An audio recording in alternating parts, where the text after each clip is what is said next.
नमस्कार, मैं सामाजिक कमल और आप देख रहे हैं द खबर डेली। हमारे साथ हैं कांग्रेस से प्राथमिक सदस्य निलंबित किए गए सुबोध दुबे जी। राम का नाम लेना उनको भारी पड़ गया। उनसे हम बात करेंगे और जानेंगे कि क्या मामला रहा, उन्होंने ऐसा क्या कह दिया जिससे कि कांग्रेस को प्राथमिक सदस्यता से उनको निलंबित करना पड़ा। सुबोध जी, खबर डेली पर स्वागत है आपका। धन्यवाद कमल जी। क्या मामला बना कि राम का नाम आपको इतना भारी पड़ गया लेना कि कांग्रेस ने प्राथमिक सदस्यता से आपको निलंबित कर दिया? अब मामला तो जिन लोगों ने निलंबित किया है उनको भारी लगा होगा। मेरे लिए तो बिल्कुल सामान्य चीज़ है। राम मेरे इष्ट हैं, आराध्य हैं और सनातन में मैं पला बड़ा हूँ और ब्राह्मण परिवार में मैंने जन्म लिया है।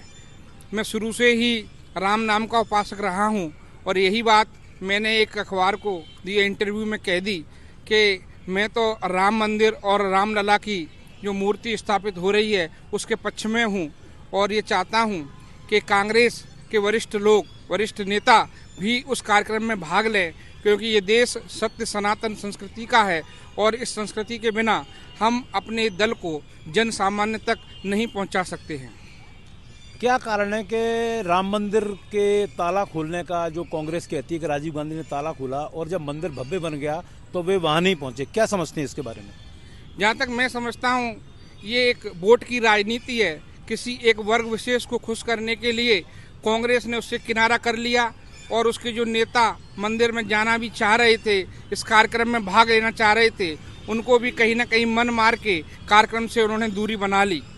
जहाँ तक बाद में उनको समझ में आई, जब उनकी बुद्धि थोड़ी वापस आई, तब मध्य प्रदेश कांग्रेस कार्यालय पर भी सुंदरकांड का पाठ हुआ और हमारे राष्ट्रीय प्रवक्ता कांग्रेस के प्रमोद कृष्णन जी भी हमेशा राम की और सत्य सनातन की हमेशा से बात करते आए हैं।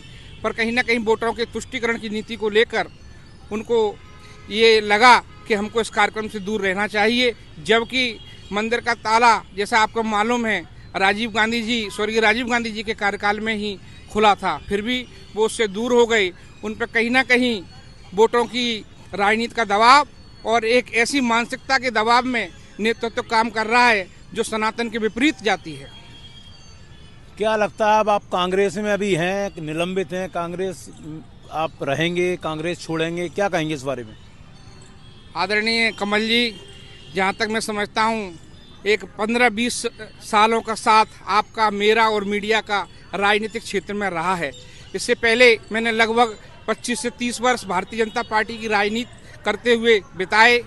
आपको जैसा मालूम है, पूर्व जो वार्तालाप हुई है मैंने स्पष्ट तौर पर बताया कि किसी एक दो व्यक्ति की नीतियों के कारण मैंने तात्कालिक रूप से, स्वाभाविक है मनुष्य कई बार राह भटक जाता है, और मैंने कांग्रेस को ज्वाइन किया। इससे पूर्व में भारतीय जनता पार्टी में रहा। कई बार ऐसे मामले आए, मैंने अपने मन की पीड़ा उनके समक्ष रखी, कई प्लेटफार्म पर बोली, पर उन्होंने इस प्रकार का अपमान का घूंट मुझे नहीं पीने दिया जो आज मैंने कांग्रेस में पिया है। व्यक्ति की स्वतंत्रता की बात कांग्रेस करती है, विचार अभिव्यक्ति की बात कांग्रेस करती है। संविधान ने विचार अभिव्यक्ति का मौलिक अधिकार दिया है।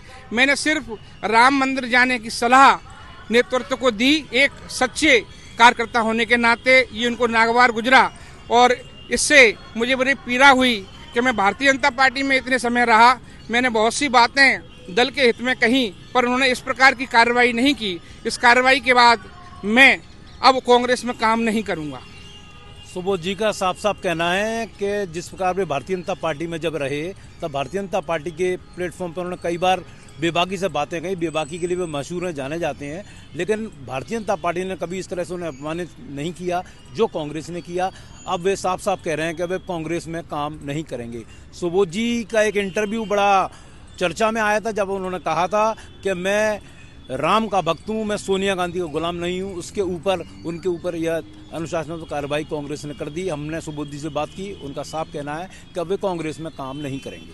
धन्यवाद। हमारे चैनल को देखते रहिए, लाइक करिए, सब्सक्राइब करिए, कमेंट करिए, शेयर करिए और इस वीडियो के बारे में अपनी राय अवश्य दीजिए।